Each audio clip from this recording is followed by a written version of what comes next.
छात्रों, आज हम लोग एक बेहतरीन टॉपिक पढ़ने जा रहे हैं मैथ्स में, जिसका नाम है भिन्न तथा दशमलव। यह टॉपिक बहुत ही इंपॉर्टेंट है और जो पीटी एग्जाम होने वाला है, जिसे PTRPC कराएगा, उस एग्जाम के सिलेबस में भी यह टॉपिक दिया गया। एक ही क्लास में पूरा टॉपिक पढ़ा देंगे, क्लास को पूरा देखिएगा ध्यान से।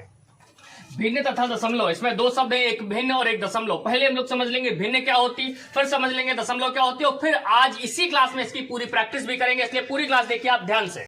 तो भिन्न से मतलब ये समझ लो कि हाँ साहब, एक बटे की लाइन होगी, इसके कुछ ऊपर लिखा होगा और कुछ नीचे लिखा होगा। ऊपर वाले भाग को अंश और नीचे वाले भाग को हर कहते हैं। बहुत ज्यादा डीप जाने की कोई आवश्यकता नहीं है। भिन्न का मतलब हम क्या समझ गए, एक लाइन होगी, जैसे मान लो हम यही लाइन खींच दें और इसके ऊपर कुछ लिखा हो और कुछ इसके नीचे लिखा हो, बस यही क्या कहलाएगी, भिन्न। यहीं पर समझने वाली बात ये होगी, हम सब जानते हैं ऊपर वाले भाग को हम लोग क्या बोलते हैं, अंश, और नीचे वाले भाग को हम लोग क्या बोलते हैं, हर। इतना तो ध्यान रखना आपको। अब समझ लेते हैं, थोड़ा सा दो आकृति से दिखा देता हूं, हल्का सा, कोई मतलब नहीं निकलता इसका। ये एक आकृति है जिसको चार भागों में बांटा गया है, जिसमें से एक भाग को भर दिया गया। अगर हम भरे हुए भाग को पूछे तो आप कहेंगे सर एक भाग भरा। मैं पूछूंगा कितने भागों में भरा, तो आप कहेंगे सर चार भागों में भरा, यानी भरा हुआ कितना है, 1/4। ये बता रहा कि आकृति के टोटल कितने भाग किए गए, 4, जिसमें भरा हुआ कितना है, 1। अगर मैं कहूं खाली की बात, तो गिनो 1 2 3। हम पूछेंगे कितने खाली, आप कहेंगे 3। हम कहेंगे कितने में खाली, तो आप कहेंगे सर 4 भागों में खाली, यानी क्या बोल सकते हैं हम लोग इसे, 3/4। अब इधर समझिएगा, यहां पर देखिए कितने भाग किए गए एक आकृति के, 1 2 3 4 5 6 7 8 8 भाग किए गए। मैं पूछूं भरा हुआ, तो आप कहेंगे साहब 2। हम पूछेंगे कितने भागों में, तो आप कहेंगे साहब 8 भागों में। हम कहेंगे खाली कितने, तो आप कहोगे 1 2 3 4 5 6। खाली कितने, 6, लेकिन भाग टोटल कितने हैं, 8। एक चीज और समझिएगा यहाँ पर, वो मैं समझा दूंगा बाद में। वो अलग बात है कि इसको हम कैंसिल करके क्या लिख सकते हैं, 1/4, क्योंकि 2 1 2 2 चौके 8, यहाँ पर 2 3 6 और 2 चौके 8, 3/4 भी लिख सकते हैं। लेकिन हमें केवल ये समझना है भिन्न का मतलब क्या होता है। एक बटे की लाइन है, उसके कुछ ऊपर लिखा होगा और कुछ नीचे। ऊपर वाले भाग को अंश और नीचे वाले भाग को हर कहते हैं, केवल भिन्न में। जरा समझ लीजिए, अब मैं समझाऊंगा आपको दशमलव। दशमलव समझते हैं। देखिए दशमलव क्या होता है, आप एक चीज समझ लीजिएगा। दशमलव में, दशमलव किसे कहते हैं और दशमलव क्या होता है, थोड़ा समझते हैं। दशमलव का मतलब, जैसे मैंने लिख दिया 2.50 रुपए। अब यहाँ पर 2.50 रुपए है, तो आप तुरंत समझ जाओगे साहब कि ये जो 2 है ना, ये रुपए है, और रुपए के बाद दशमलव के बाद उससे छोटे यूनिट। छोटे यूनिट माने ये क्या है, पैसे हैं। ये क्या है, पैसे हैं। 2.50 को अगर हमें रुपए के ही रूप में लिखना हो तो हम लिखते हैं 2.50 रुपए। एक चीज और यहीं पर समझ लेना, दशमलव में जो समझाना चाहूंगा, आपको बताना चाहूंगा कि जो दशमलव है, मान लीजिए दशमलव का जोड़ है, वो स्तंभ नियम से। दशमलव की गुणा कैसे होगी वो भी सिखाऊंगा बाद में कभी। आज मैं आपको दशमलव के विषय में थोड़ी सी जानकारी देता हूं। देखिए ऊपर कितने संख्या बाद दशमलव, आप कहेंगे सर 1 2 संख्या बाद। मैं पूछूंगा नीचे कितनी संख्या बाद दशमलव, आप मुस्कुराएंगे, कहां लगा सर 0, दशमलव नहीं लगाना। कैसे लगाएंगे, ऊपर 2 संख्या बाद दशमलव है, 1 2। नीचे आप क्या करिए भैया, 2 0 बढ़ा लीजिए, 1 2, दशमलव को हटा दीजिए, काम खत्म। क्यों हटाया जाता है, क्योंकि 2 0 बढ़ा के अगर यहाँ दशमलव लगा दे तो दशमलव से दशमलव हट जाएगा। अब यहाँ पर देखिए जरा, ऊपर कितनी संख्या बाद दशमलव, 1 2 संख्या बाद। नीचे कितनी संख्या बाद दशमलव, 1। तो अब दशमलव हटेगा तभी जब बराबर बराबर संख्या के बाद दशमलव होगा, माने 1 0 हम बढ़ा ले। अब हम पूछे ऊपर कई संख्या बाद दशमलव, आप कहेंगे सर 2। मैं पूछूंगा नीचे कितनी संख्या बाद दशमलव, आप कहेंगे 2। तो दशमलव से दशमलव को सीधे सीधे हटा दीजिए। हल होकर के क्या आएगा, बाद की बात है। यहां देखिए ऊपर कितनी संख्या बाद दशमलव, 8 7, 2 संख्या बाद 1 2। नीचे कितनी संख्या बाद दशमलव, 2 संख्या बाद। बराबर बराबर है, कोई 0 बढ़ाने की जरूरत नहीं, सीधे सीधे हटा देंगे। अब हटाने के बाद इसका क्या होगा, कैसे सरल करेंगे, वो भी चीजें सीखेंगे, थोड़ा सा रुकिए। अब यहाँ पर 3 चीजें दिखाई गई, 2.5 2.50 और 2.500। आप विश्वास मानिए, जो ये लिखा हुआ है वही ये लिखा हुआ है और वही ये लिखा हुआ है। आप कहेंगे सर क्या कह रहे हैं, यहां पर 2.5, यहां पर 2.50, यहां पर 2.500। ये गलती मत करिएगा। क्यों, सुनिए, 2.5 2.50 और 2.500, यह है पहली बात। तो इसे 50 कभी मत पढ़िएगा। अगर कहीं पर लिखा हो 2.25, इसे बच्चे पढ़ते 2.25, ये 25 नहीं, 25 होते तो 25 2 मिलकर कितने हो जाते हैं, 27। यहां पर समझना क्या है कि 2.25 इसे पढ़ेंगे तोड़ तोड़ के। अब देखिए दशमलव के बाद, बात ध्यान सुनिएगा, दशमलव के बाद शून्य का कोई महत्व नहीं होता जब तक कोई अंक ना आ जाए। अगर यहां पर हम एक अंक लगा दे, कुछ भी एक लिख दे, अब इसका मतलब है। लेकिन दशमलव के बाद ये अंक लिखा, उसके बाद 0 चाहे जितने लगा दीजिए, उसका कोई फर्क नहीं पड़ता। ये भी 2.5, ये भी 2.5, ये भी 2.5, 0 चाहे जितने लगा दीजिए। अब जैसे हमने यहां पर कुछ लिख रखा है, इसका कोई मतलब मतलब नहीं, कोई मतलब नहीं। 0.0000 कोई फर्क नहीं पड़ता। लेकिन अगर यहाँ 1 लगा दें, अब मतलब है, लेकिन इन जीरो का मतलब है, इन जीरो का अभी भी कोई मतलब नहीं। लेकिन इधर लगा दे दो, अब सब जीरो का क्या हो गया मतलब। बताना क्या चाहता हूं, दशमलव के चाहे उधर या इधर शून्यों का मतलब तभी होगा जब उनके साथ कोई अंक होगा। उम्मीद है बात समझ में आ रही हो। अब देखिए साथियों, भिन्न समझ गए क्या? एक लाइन होगी, उसके कुछ ऊपर लिखा होगा, कुछ नीचे लिखा होगा। भिन्न ऊपर वाले भाग कौन से, नीचे वाले भाग को हर कहते हैं। बस अब दशमलव क्या होता है बता चुके, दशमलव समझ लिया, भिन्न समझ लिया। सीधे सीधे प्रश्नों पर चलेंगे और जितने प्रश्न हो सकता है यूपी ट्रिपल सी में बनेंगे वो सब हम आपके साथ जरूर करेंगे। एक प्रश्न आपके सामने आ चुका है यूपी ट्रिपल सी के लिए, ध्यान से देखेंगे बिल्कुल पीटी एग्जाम के लिए। लिखा है 369 के आधे का 2/3 किसके बराबर है? ए ऑप्शन 123, बी 246 है 3/8, सी 246 और डी 271 है 3/8। मैं समझाता हूं, थोड़ा समझिएगा।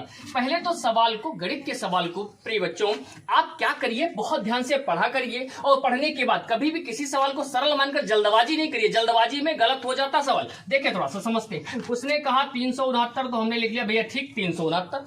बोला के आधे का मतलब बटे 2।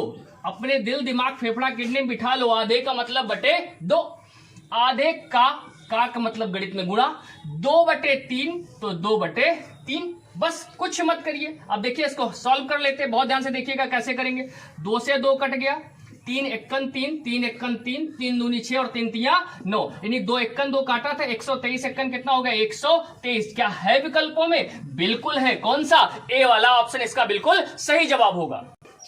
दूसरा प्रश्न देखिए आपके सामने है, 0.24 को सबसे छोटे भिन्न में बदलकर लिखिए। 0.24 को कोई दिक्कत हुई होनी चाहिए, 0.24 नहीं 0.24। 0.24 को सबसे छोटी भिन्न में बदलकर लिखे और आपके सामने विकल्प दिए गए हैं। आप क्या करिए 0.24 लिखिए, कहिए हाँ। भिन्न का मतलब हर भी होना चाहिए और हर संख्या, दुनिया की हर संख्या का हर एक तो होता ही होता है, वो आपके पास आप लगा लीजिए। ऊपर कितनी संख्या बाद दशमलव 1 2 संख्या बाद दशमलव, नीचे 2 जीरो बढ़ा दीजिए, दशमलव खत्म हो गया। अब इसको सरल कर लीजिए। देखिए संख्या के पहले जीरो का कोई महत्व नहीं है, तो ये कितना है 24 और बटे में कितना है 100। अब ध्यान से देखिएगा, 4 छंग 24, 4 दूनी 8, 2 20, 4 पंचे 20, यानी 6/25 है कोई विकल्प? 6/25 देखो ध्यान से, क्या कोई विकल्प है? आप कहेंगे जी सर है। कौन सा? ऑप्शन नंबर सी इसका सही, ऑप्शन सी इसका बिल्कुल सही जवाब होगा। एक और बेहतरीन सवाल आपके सामने कर रहा है, किसी भिन्न का अंश 12% बढ़ा दिया जाए और हर जो है 2% घटा दिया जाए तो भिन्न का मान 6/7 हो जाता मूल भिन्न। अब पहले तो ठीक है भाई, अंश 12% बढ़ा देंगे, हर 2% घटा देंगे, लेकिन भिन्न है कहां? तो जब भी कभी स्टैंडर्ड भिन्न माननी हो हमेशा P/Q मानेंगे। क्या मानेंगे? P/Q। ऊपर वाला अंश और नीचे वाला हर। अब देखो अंश 12% बढ़ा दिया जाए, परसेंट हमेशा 100 पर होता है, हम जानते हैं। 12 बढ़ा दोगे तो 112, ठीक है ना। और हर कितना 2% घटा दिया जाए, 100 से 2 घटाएंगे 98, तो ये 98 हो गया। बोला जब आप ऐसा काम करेंगे तो जो रिजल्ट मिलेगा वो कितना होगा? 6/7 हो जाएगा। कितना हो जाएगा? 6/7। बहुत ध्यान से देखिएगा थोड़ा सा। अब इसे कैंसिल कर लीजिए। कैसे कैंसिल करेंगे? ध्यान से देखिए। अब आप इसे काट लीजिए यहां से, या काटिए। एक चीज और देख लीजिए, यहां पर क्या करिए P/Q ऐसे लिख दीजिए, कहिए हाँ 6/7 ये तो लिखा ही लिखा है, इनटू ऐसे। अब ये जो चीज नीचे थी वो पहुंचेगी ऊपर और जो ऊपर थी वो पहुंचेगी नीचे। अब कैंसिल कर लीजिए। कैसे कैंसिल करेंगे मैं आपको कैंसिल करके दिखाता हूं। 7 एकन 7, 7 एकन 7, 2 बचे 28, 7 चौके 28 हो गया। अब देखिए कैसे काटेंगे, 7 से काट दिया 14 बार हो गया। अब यहां काट लीजिए, 2 तिया 6, 2 पंचे 10, 1 12, 2 छंग 12, 56 हो गया। ध्यान दीजिए, 14 एकन 14, 14 चौके 56। ऊपर सब में क्या बचा? 3, नीचे क्या बचा? 4। जवाब हो गया 3/4। 3/4 ही सवाल का बिल्कुल सही जवाब होगा। एक बेहतरीन क्वेश्चन और आपके सामने देखिए जरा, ये क्वेश्चन दिया गया और ये आपके विकल्प। जब भी ऐसा क्वेश्चन है जरूरी इतना ही बड़ा हो, 1 + 1 अपॉन 1 + 1 अपॉन 1 + 1 अपॉन 1 + 1, कितना भी बड़ा क्वेश्चन हो या 2/3 लिखा हो, कुछ भी हो, कितना भी बड़ा हो, जो तरीका मैं सिखा रहा हूं इसको ध्यान से सीख लीजिए कैसे क्या करना होता मैं समझाता हूं। यहां पर ये देखिए जो, अच्छा ऐसे सवाल हमेशा क्या करते हैं? लास्ट से लगाए जाते हैं। फिर सुनिए, ऐसे प्रश्न या ऐसे प्रश्न हमेशा कहां से लगाए जाते हैं? लास्ट से लगाए जाते हैं। लास्ट से ये वाली भिन्न जो लिखी है 1/2, इसको बहुत ईमानदारी से आप ऐसे लिख दीजिए 1 2। अब ये देखा करिए कि इसमें कितने चिन्ह आए हैं, 1 2, 2 बार चिन्ह आए, 2 आसन दे दो इसको। क्या किया हमने, 1/2 लिखा, 1/2 था, इसको ऐसे लिख दिया, आसन दे दिया। अब दोनों जगह चिन्ह का है प्लस का, तो आप यहाँ प्लस लिख दीजिए भैया। 2 और 1 3, 3 और 2 5। और जब आंसर दीजिएगा बहुत ध्यान से समझिए, तो 5/3 होगा, 3/5 नहीं, उधर से आंसर दे दीजिए। 5/3 ही सवाल का क्या हो जाएगा, बिल्कुल सही जवाब। जो हमारी सिंप्लीफिकेशन की क्लास आएगी उसमें इसको और डिटेल में समझाएंगे, इससे आपको और आनंद आए। इस सवाल का जवाब कितना हो जाएगा, 5/3। एक और बेहतरीन सवाल आपके सामने लिखा है 4/5, 7/8, 6/7, 5/6 को आरोही, अच्छा आरोही का मतलब चढ़ता हुआ, 1 1 के बाद 2 2 के बाद 3 3 के बाद 4 4 के बाद 5 5 के बाद 6 6 के बाद 7 8 9 10 11 12, ये सब क्या आरोही। अवरोही का मतलब उतरता हुआ, 19 18 17 16 15 14 13 12। आरोही चढ़ता हुआ छोटे से बड़े की ओर, अवरोही उतरता हुआ बड़े से छोटे की ओर। जरा इसमें क्या कहा गया, 4/5, 7/8, 6/7, 5/6 को आरोही क्रम में व्यवस्थित करिए। किस क्रम में लगाना है, आरोही क्रम में। मैं समझाता हूं, तरीका देखिएगा। यहां 0 बढ़ा लीजिए, यहां 0 बढ़ा लीजिए, यहां 0 बढ़ा लीजिए, और यहां भी 0 बढ़ा लीजिए। भिन्न ये 4/5 ही है, 40/5 नहीं हो गई। ये केवल तरीका है निकालने का, ट्रिक समझाता हूं, समझिएगा। 5 से जब आप इसे काटेंगे तो 5 1 5, 5 8 40, 8 से काट दीजिए, 8 1 8, 8 7 56, 8 8 64, बचेंगे 6, हो जाएंगे 60, दशमलव लगाओगे फिर कितना हो जाएगा, 8 8 7 56, यानी 8.7। यहां से काटोगे तो कितना, 7 8 56, बचेंगे 4 40, 7 बचे 35, यहां काटोगे 6 1 6, 6 7 42, 6 8 48, बचेंगे 2 20, 6 दूनी 12, 6 3 18। अब आपने जब इसे हल किया, भिन्न अभी भी ये 4/5 है, ये 7/8 है, 6/7 है, 5/6, ये केवल ट्रिक थी। उसने कहा आरोही माने छोटे से बड़े की ओर। अब जरा देखो इसमें 8 8.7, 8.5, 8.3 में सबसे छोटा कौन, आप कहेंगे 8। ये 8 आया कहां से, 4/5 से। यानी आरोही क्रम में लगाते समय हमें समझ जाए कि हमें पहले मिल गया 4/5। विकल्पों में देखो 4/5 केवल 2 जगह है, ये 2 ऑप्शन रेस से बाहर हो गए। लेकिन अगर तरीका सिस्टम से लगाएं तो कैसे लगाएंगे, ये हो गया। अब 8 के बाद 8.7 बड़ा है कि 8.5 की 8.3, 8 से 8.3, फिर उसके बाद बाकी 8.3 किस भिन्न से आए, 5/6 से आए। अब 8.3 के बाद 8.5 किस भिन्न से आए, 6/7 से आए। फिर 8.7 किस भिन्न से आए, 7/8 से आए। तो 4/5, 5/6, 6/7 और 7/8 कौन सा है, देखिए 4/5, 5/6, 6/7 और 7/8, यानी बिल्कुल सही जवाब कौन सा हो गया, ऑप्शन नंबर सी।